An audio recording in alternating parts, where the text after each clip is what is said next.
कैसे, ध्यान कैसे देना है तुम्हें जनरल की। जो पुरुष है जनरल वाले, देखो भाई इसमें जैसे 20 लाख बच्चे ने फॉर्म भरा था, तो लगभग हर एक वहां पर लगभग 7 से 8 बच्चे एब्सेंट रहे थे। जैसे एक कक्ष में मुझे लगता है 25 के करीब बच्चे थे, तो 7-8 बच्चे, तो मतलब अगर आप 25 का 7-8% निकालोगे तो मुझे लगता है 25% बच्चे इसमें पेपर नहीं दिए, मतलब 15 लाख बच्चों ने पेपर दिया है। 15 लाख के करीब बच्चों ने पेपर अटेम्प्ट किया है। अगर हम 20 लाख में से देखें कि 15 लाख के करीब, और कल आंकड़े पता चल जाएंगे कि कितने बच्चों ने पेपर दिया है। और इसमें से मेरे हिसाब से 2 लाख बच्चे बुलाए जाएंगे लेखपाल के पेपर में। 2 लाख बच्चे जो होंगे वो लेखपाल की मुख्य परीक्षा में, लेखपाल की मुख्य परीक्षा में बुलाए जाएंगे। तो यहां भी कंपटीशन बहुत ज्यादा हो जाता है। लेकिन ऐसे बहुत सारे बच्चे थे जो पढ़ के नहीं भी गए, ऐसे बहुत से बच्चे हैं जो पढ़ के गए।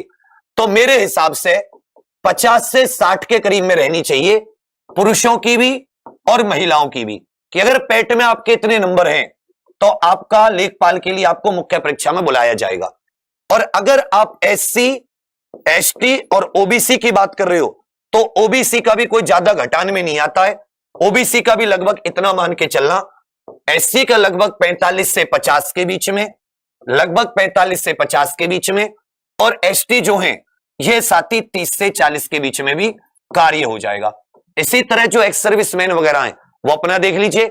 मेरे विचार में ये, क्योंकि ऐसा मत समझना सबके सारे क्वेश्चन जो पढ़वैया बच्चे थे इतने होते हैं, 1-1.5 लाख 2 लाख पढ़वैया बच्चे होते हैं, बाकी 10 फोड़ने जाते हैं। कुछ पे इंग्लिश नहीं आई होगी, इंग्लिश बड़ी सरल थी, जबकि कुछ पे मैथ नहीं हुआ होगा, तो कुछ पे रीजनिंग नहीं हुई होगी, कुछ हिंदी में भी कतई एकदम डोल गए थे।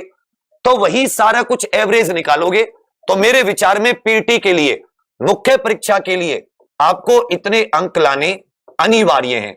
और अगर आपके इतने अंक आ रहे हैं, कल आंसर किया जाएगी, एक बार हम लोग पोल करा लेंगे, उसमें और पता चल जाएगा। तो मेरे विचार में इतने सफिशिएंट है। लेकिन ये लेखपाल के लिए सफिशिएंट नहीं रखेंगे।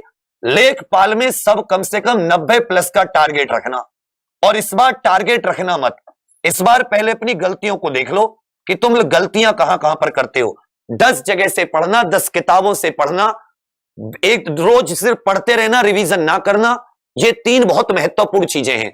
एक जगह से पढ़ना लेखपाल का जहां दिल ठुके, रिवीजन करना जितना डेली कराया जाए कम से कम, लिख लिख कर, इस बार नोट्स बनाओ ना, लिख लिख कर याद करना हर एक चीज को। जिसने लिख लिख कर याद किया था ना, काम बन जाएगा। और क्वेश्चन को पूरा पढ़ोगे तो इस बार बहुत सारी चीजें ऐसी थी कि क्वेश्चन में मतलब 3-4 क्वेश्चन तो क्वेश्चन पूरा ना पढ़ने की वजह से गलत हुए होंगे। क्वेश्चन तुमने पूरा पढ़ा ही नहीं होगा, 3-4 क्वेश्चन का फर्क पड़ेगा। यहां तो चलो झेल भी लेंगे, लेकिन हम लोग यहां पर नहीं झेल सकते। इसलिए आज से लिख लिख कर याद करना शुरू करो। अगर लेखपाल में हम ये टारगेट रखते हैं, 7,000 वैकेंसी होंगी और 1.5-2 लाख छटे हुए होंगे। कहते ना छटे हुए पट्टे, छटे हुए 15-20 में से 2 लाख, और 2 लाख में से तुम्हें 7,000 में आना है। तो तुम अपने आप सोच लेना कि तुम 7,000 2 लाख का कितना प्रतिशत बना। भाई 10% बना 20, तो 5 या 7% के करीब बना। 5-7 भी नहीं बना, ये तो आपका 4.5 के 5 के बीच में। तो सोचो तुम्हें 96 लोगों से ज्यादा मेहनत करनी पड़ेगी। अब तुम्हारे हाथ में है कि तुम पढ़ोगे नहीं पढ़ोगे। तुम्हें समझाया जा सकता है, तुम्हें बताया जा सकता है। तरीका फिर से बता रहा हूं, अभी 6 दिन सब कुछ छोड़ के सिर्फ और सिर्फ करंट अफेयर, सिर्फ और सिर्फ करंट अफेयर, सिर्फ और सिर्फ करंट अफेयर।